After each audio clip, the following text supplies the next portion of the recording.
السلام علیکم۔ میں ظہیر میاں۔ اللہم صلی علی سیدنا و مولانا محمد عدد ما فی علم اللہ صلاۃ دائمۃ بدوام ملک اللہ۔ برائے دولت مندی، ہر شخص چاہتا ہے کہ اس کے پاس دنیا کی تمام نعمتیں موجود ہوں اور وہ اس سے مستفیض ہو۔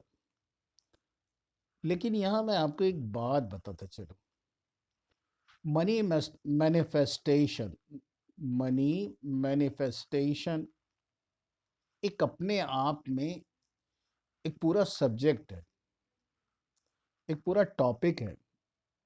اس پر ہزاروں سال سے کام ہوتا رہا۔ منی مینیفیسٹیشن کا جز میں آپ کو بتاتا ہوں، وہ بھی چند لفظ۔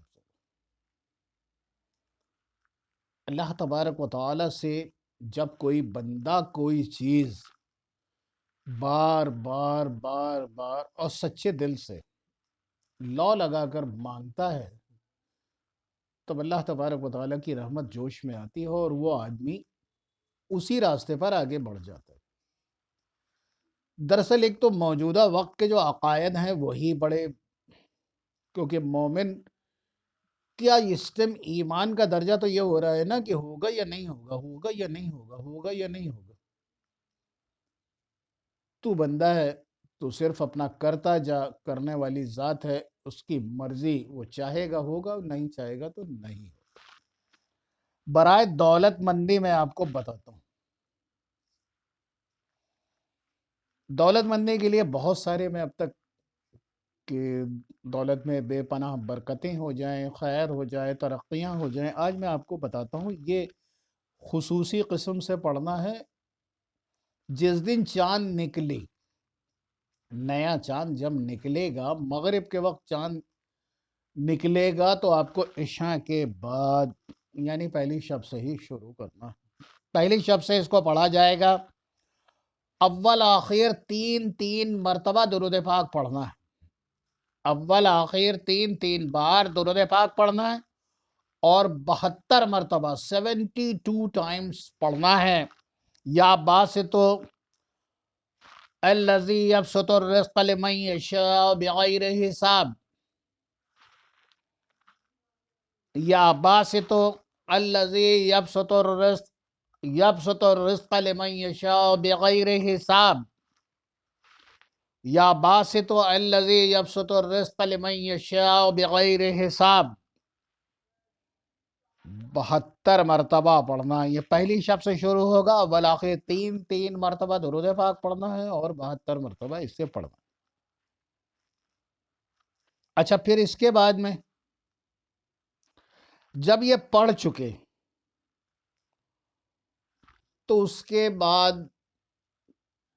جب آپ کے مقصد حل ہو جائیں اور آپ ایسے لیول پر آ جائیں، پھر آپ اس کو 72 بار پڑھنے کے بجائے اول آخر ایک مرتبہ درود پاک پڑھیں گے اور 40 مرتبہ پڑھا کریں گے۔ آپ اس کو پڑھ کر دیکھیں اور اس کی تاثیر دیکھیں، انشاءاللہ تعالیٰ آپ کو خود پتہ چل جائے گا کہ یہ دولت مندی کے لیے کتنا کارگر ہے۔ اور ایک چیز میں یہاں بتاتا چلوں، یہ بات میری نگاہ میں آئی تو میں نے کہا ذکر کر دوں۔ آج کل یہود فلسطینیوں کے ساتھ جو کر رہے ہیں وہ سب کو پتہ ہے، ہر چیز آپ پر واضح ہے۔ تو ایک وہاں کا ایک وہ تھا پریسیڈنٹ، شبات کا دن تھا، یعنی اس دن یہودی لوگ کوئی کام نہیں کرتے، کوئی بھی کام نہیں کرتے۔ شبات کا دن تھا، وہ اپنے آفس جانے لگا تو اس کے بیٹے نے کہا کہ آج دعاؤں کا دن ہے، آپ بیٹھیں یہاں، دعا یہ ضروری ہے کہ آپ اپنے آفس جا رہے ہو اور ہم لوگ شبات کا دن ہے۔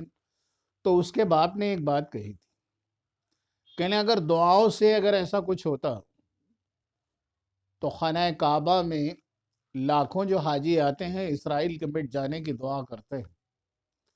دعائیں بھی تب اثر کرتی ہیں جب آپ پریکٹیکلی اپنی زندگی میں کام کرتے رہتے ہیں۔ تو میری بات ذہن میں رکھیے گا، اس کو کہنے کا مطلب میں یہ نہیں اس کو صحیح ثابت کر رہا ہوں یا بڑا بنا رہا ہوں، نہیں، لعنت ہے ایسے لوگوں پر، لیکن ان کا آپ دیکھیے پریکٹیکل نظریہ کیا ہے۔ ظاہر سی بات ہے آپ کو کام بھی کرنا پڑے گا، مشقت بھی کرنا پڑے گی، اور اللہ سے دعا بھی کرنا پڑے گی، نمازیں بھی پڑھنی پڑیں گی، صدقہ بھی دینا پڑے گا، روزے بھی رکھنا پڑیں گے، زکوٰۃ بھی دینا پڑے گی، صاحب حیثیت ہیں تو حج بھی کرنا پڑے گا، دین کی پیروی بھی کرنا پڑے گی۔ اللہ تبارک و تعالی ہم سب کو دین کی صحیح سمجھ اور دیندار بنائے، آمین۔ نمازوں کی پابندی کرنے والا بنا دے، آمین یا رب العالمین۔ کوئی شخص اگر جادو، سحر، علم و عمل اور تعویذ، گنڈے، بندشوں یا تنتر منتر سے، سفلی وغیرہ سے پریشان ہے تو مجھ سے ضرور رابطہ کرے، انشاءاللہ تعالیٰ قرآن مجید کی برکتوں کے توفیل اس سے ضرور فائدہ حاصل ہوگا۔ میرا نمبر ڈسکرپشن باکس میں دیا ہوا ہے، واٹس ایپ نمبر بھی اور کالنگ نمبر بھی۔ اللہ تبارک و تعالیٰ آپ کا، ہم سب کا حامی و ناصر ہو، اور ہم سب کے جائز مقاصد پورے کرنے میں ہم سب کی مدد فرما دے، آمین یا رب العالمین۔ بہت سی دعاؤں کے ساتھ اللہ حافظ۔